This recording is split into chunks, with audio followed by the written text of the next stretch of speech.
नमस्कार दोस्तों। Rave party और सांप के जहर के मामले में बिग बॉस के विजेता एल्विश यादव समेत 6 लोगों पर पुलिस ने केस दर्ज किया है, जिसमें से 5 आरोपियों को 14 दिन की न्यायिक हिरासत में भी भेज दिया गया है। सबसे पहले जानते हैं कि आखिर रेव पार्टी है क्या। देश के बड़े बड़े शहर जैसे मुंबई, दिल्ली और गोवा में इन रेव पार्टियों का चलन बढ़ रहा है। अक्सर रेव पार्टी को लेकर ऐसे मामले सामने आते रहे हैं कि इनमें लोग जमकर अलग अलग तरह का नशा करते हैं। रेव पार्टी का चलन अमीर और बेतहाशा पैसे वाले लोगों में बहुत देखने को मिलता है। इन पार्टियों के लिए अच्छा खासा पैसा इकट्ठा किया जाता है। इन पार्टियों का आयोजन गुप्त तरीके से किया जाता है। इन पार्टियों में रेगुलर शामिल होने वाले लोगों का एक सर्कल होता है। आमतौर पर उन्हीं को इन पार्टियों में शामिल होने की इजाज़त होती है, क्योंकि आयोजक नहीं चाहते कि इन रेव पार्टियों के बारे में किसी को भी जरा सी भी भनक लगे, क्योंकि रेव पार्टी पूर्णतः इलीगल होती हैं। रेव पार्टियों की प्लानिंग और आयोजन इतने गुप्त तरीके से होता है कि इसके लिए आयोजकों के द्वारा एक कोड भाषा का इस्तेमाल किया जाता है। लोगों को इसमें बुलाने के लिए भी कोड भाषा का ही इस्तेमाल किया जाता है। चूँकि इन पार्टियों में गैर कानूनी नशा किया जाता है, इसलिए इन्हें ऐसे इलाकों में आयोजित किया जाता है जिसकी भनक पुलिस को बिल्कुल भी ना लग सके। रेव पार्टियों में लोग गाने सुनते हैं और जमकर डांस करते हैं। ये भी सच है कि इस तरह की पार्टियों में जमकर नशा किया जाता है। रेव पार्टियों में ड्रग्स का लेन देन भी होता है। लोग ड्रग्स लेकर तेज आवाज़ में बजने वाले संगीत की धुन पर झूमते रहते हैं। अलग अलग तरह के ड्रग्स के अलावा इन पार्टियों में सेक्स भी शामिल होता है। इन पार्टियों में माहौल ऐसा बनाया जाता है कि नशे में झूमता व्यक्ति लंबे समय तक भ्रम की दुनिया में ही रहे। बिग बॉस OTT जीतने के बाद सुर्खियों में आए यूट्यूबर एल्विश यादव अपने जीवन के सबसे बड़े विवादों में इस समय घिर चुके हैं। एल्विश यादव समेत 6 आरोपियों के खिलाफ कोतवाली सेक्टर 49 में वन्य जीव अधिनियम के तहत केस दर्ज किया गया है। एल्विश यादव पर उनके दोस्तों पर रेव पार्टी आयोजित कराने, उसमें सांपों के जहर की सप्लाई करने वाले गिरोह से जुड़े होने का आरोप है।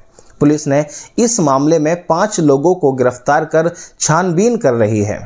सांसद मेनका गांधी की संस्था पीपुल्स फॉर एनिमल में एनिमल वेलफेयर में ऑफिसर गौरव गुप्ता ने पुलिस को शिकायत में बताया है कि एक ग्राहक बनकर उन्होंने यूट्यूबर एल्विश यादव को फ़ोन कर रेव पार्टी आयोजित कराने की बात की और सांप के बंदोबस्त करने में मदद मांगी थी। एल्विश ने उन्हें एक एजेंट राहुल का नंबर दिया था, जिससे बातचीत के बाद 11 सांप पार्टी में लाने का सौदा 21,000 रुपये में तय हुआ था। राहुल जब साथियों के साथ सेक्टर 51 के सेवरॉन वेंकट हॉल पहुंचते ही PFA और वन विभाग और पुलिस की टीम ने उन्हें गिरफ्तार कर लिया। उनके पास से कुल 9 सांप और 20 मिलीलीटर जहर मिला है, जिसकी कीमत लाखों रुपए है। पुलिस को दी शिकायत में PFA के ऑफिसर गौरव गुप्ता ने पुलिस को बताया है कि एल्विश यादव नोएडा NCR के फार्म हाउसों में अन्य यूट्यूबर सदस्यों के साथ मिलकर स्नेक वेनम व जिंदा सांपों के साथ पहले भी वीडियो शूट कराते थे। इतना ही नहीं, गैर कानूनी रूप से पार्टियों का आयोजन भी करते थे, जिनमें विदेशी लड़कियों को बुलाकर स्नेक वेनम जैसे नशीले पदार्थों को दिया जाता था। गौरव गुप्ता ने आगे पुलिस को बताया कि उन्होंने एक व्यक्ति के माध्यम से आरोपी एल्विश यादव से पार्टी कराने के लिए बात की थी, जिसके बाद एल्विश यादव ने राहुल एजेंट का नंबर गौरव गुप्ता को दे दिया और उनका नाम लेकर बात करने के लिए कहा। राहुल से बात करने के बाद पार्टी का आयोजन कराने की प्लानिंग करने के बाद में गौरव गुप्ता ने इसकी जानकारी वन विभाग और लोकल पुलिस को दे दी।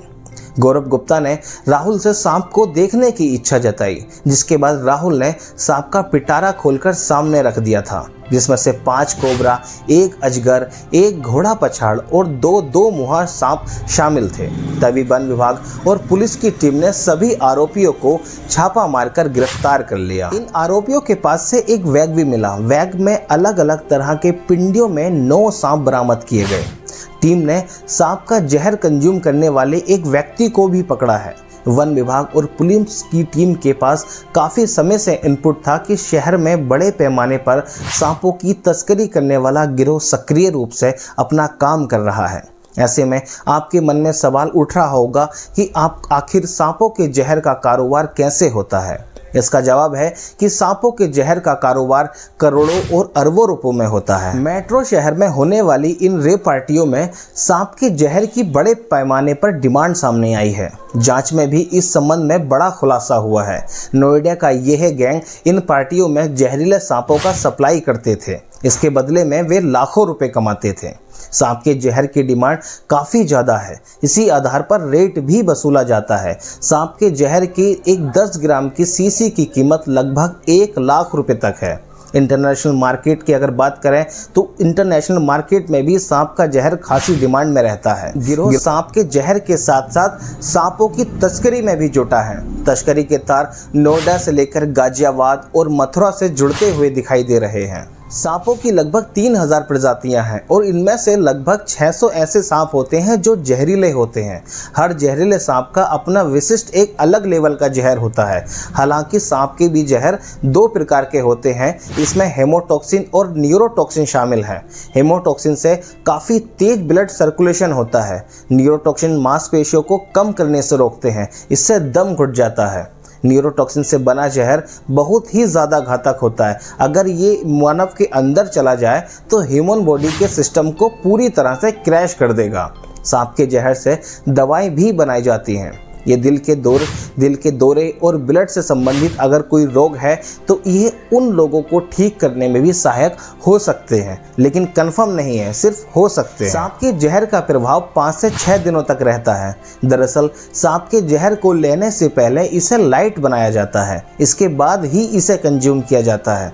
डॉक्टर दिवाकर तेजस्वी बताते हैं कि ड्रग्स लेने के आदी ही कोबरा के जहर को कंज्यूम कर सकते हैं और उनकी बॉडी में जहर जाने के बाद ये उन्हें 5 से 6 दिनों तक नशे में रख सकता है। एल्विश यादव बेहद फेमस यूट्यूबर हैं। उन्होंने बिग बॉस OTT 2 में वाइल्ड कार्ड कंटेस्ट के तौर पर एंट्री की और शो के विनर बनकर इतिहास रच दिया। एल्विश यादव तरसे घर घर फेमस हो गए। वहीं एल्विश अब रेप पार्टियों में सांपों के जहर सप्लाई करने के मामले में बुरी तरह से फंस चुके हैं और उनके खिलाफ नोएडा पुलिस ने FIR भी दर्ज कर ली है।